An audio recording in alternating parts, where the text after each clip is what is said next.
단도직입적으로 여쭙겠습니다. 우리는 한반도의 평화를 두려워하는 정당입니까? 한반도의 평화를 이야기하면 종북입니까? 신영복 선생을 존경한다고 말한 안철수 후보가 종북 좌파입니까? 그럼 신영복 선생의 베스트셀러 책을 읽은 수많은 국민들도 다 종북 좌파입니까? 간단하게만 짚고 넘어가자면은 이에 대한 안 후보님의 답변도 좀 황당했습니다. 이렇게 말씀하셨습니다. 그럼 가서 잘 죽었다라고 이야기할 수는 없지 않느냐.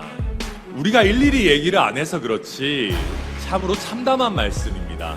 그게 조문을 갔다 오신 분이 하실 말씀입니까? 우리 정치가 아무리 생각이 다르고 이념이 달라도 죽음 앞에서는 늘 겸허해 왔습니다. 우리 모두 정치를 하기 전에 인간이 되어야 합니다. 괴물은 되지 말아야 합니다. 국민의힘 당대표 천하람은 더 이상 구시대적인 종북몰이가 국민의힘에 발붙이지 못하게 할 것입니다. 북한의 태도 변화를 강경하게 촉구하고 결코 굴종적인 태도를 보이지 않으면서도 국민 눈높이에 맞지 않는 시대착오적인 색깔론에는 무관용으로 대처할 것입니다. 저 천하람이 국민의힘을 앞으로 이끌고 나가겠습니다. 감사합니다. 네, 잠시만요. 예. 네, 사랑하는 우리 강원의 주민과 당원 여러분 안녕하십니까? 천하람입니다. 저는 지난 연설에서 우리가 끊어내야 할 관성에 대해 이야기했습니다. 가진 자의 편이라는 부당한 오명을 산산조각 내겠다라고 말씀드렸습니다. 오늘은 더 과감한 말씀을 드려볼까 합니다. 우리의 자신감에 관한 이야기입니다. 단도직입적으로 여쭙겠습니다. 우리는 한반도의 평화를 두려워하는 정당입니까? 한반도의 평화를 이야기하면 종북입니까? 신영복 선생을 존경한다고 말한 안철수 후보가 종북 좌파입니까?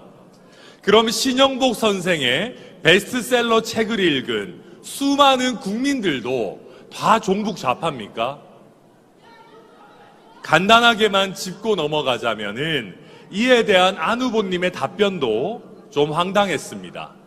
이렇게 말씀하셨습니다. 그럼 가서 잘 죽었다라고 이야기할 수는 없지 않느냐. 우리가 일일이 얘기를 안 해서 그렇지 참으로 참담한 말씀입니다. 그게 조문을 갔다 오신 분이 하실 말씀입니까? 우리 정치가 아무리 생각이 다르고 이념이 달라도 죽음 앞에서는 늘 겸허해 왔습니다. 우리 모두 정치를 하기 전에 인간이 되어야 합니다. 괴물은 되지 말아야 합니다. 제가 이런 말씀을 드리면 어라 저놈 봐라 하실 분들도 계실 겁니다. 제가 지금 김정은한테 나라 갖다 바치려고 하는 얘기가 아닙니다. 우리나라의 간첩이 어디 있냐 뭐 이런 철없는 호기를 부릴 생각도 없습니다. 저도 저 북한의 김씨 일가 무척 싫어합니다. 인권 없고 자유 없고 3대 세습하고 전 세계를 향해서 협박이나 하는 김씨 일가를 누가 좋아할 수 있겠습니까?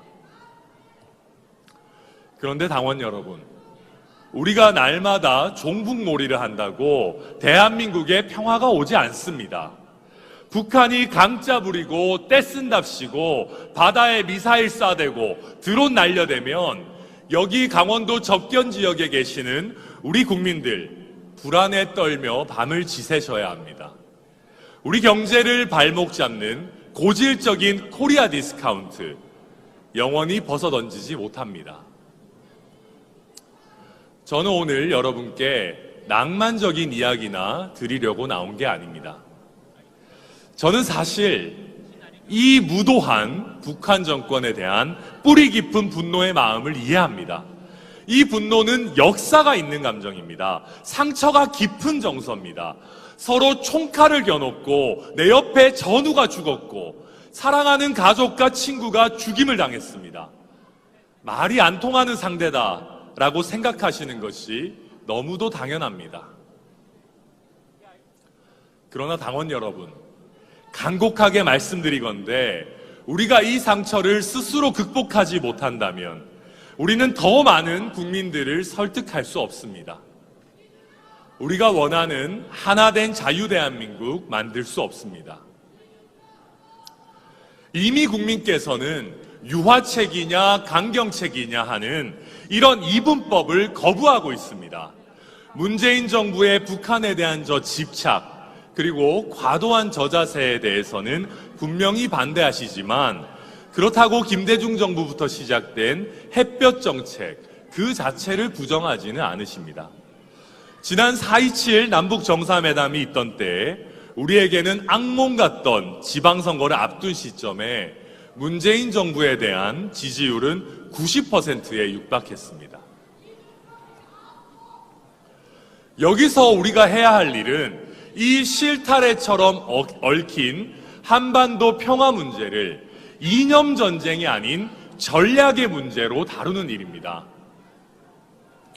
저 민주당은 종북이라서 햇볕 정책을 한다라고 비판하지 않고 당근과 채찍을 모두 사용할 줄 아는 우리의 정책이 훨씬 유능한 전략이다라고 말해야 합니다.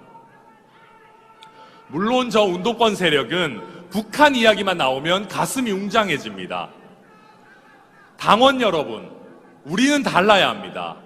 더 자신감을 가져도 됩니다. 우리는 체제 경쟁에서 압도적으로 승리했습니다. 우리 국민들의 힘으로 자유민주주의가 훨씬 우월하다는 점을 입증했습니다.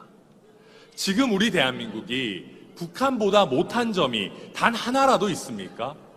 이준석 대표가 북한 방송을 자유롭게 볼 수 있도록 하자고 대통령께 제안했던 이유도 이 자신감에 있습니다. 우리 보수정당은 일관되고 당당하게 자유민주주의를 이야기해왔습니다. 그래서 불필요한 이념 논쟁에 휘말릴 일도 없습니다. 때로는 민주당보다 더 적극적으로 평화적 조치에 나설 수 있습니다. 당원 여러분 한번 상상해 보십시오. 우리 윤석열 정부에서 만약 오늘이라도 남북 정상회담에 나서겠다고 발표한다면 어떻게 하시겠습니까? 우리 윤석열 정부도 종북 퍼주기 정부라고 비판하실 겁니까? 따지고 보면 우리 보수 정치도 북한과의 실질적인 관계 개선에 앞장서온 역사가 있습니다. 7.4 남북 공동성명은 박정희 대통령의 성과였습니다.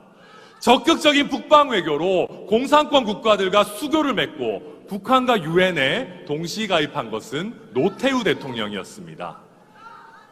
사랑하는 당원 여러분, 다시 말씀드립니다. 우리는 더 자신감을 가질 자격이 있습니다.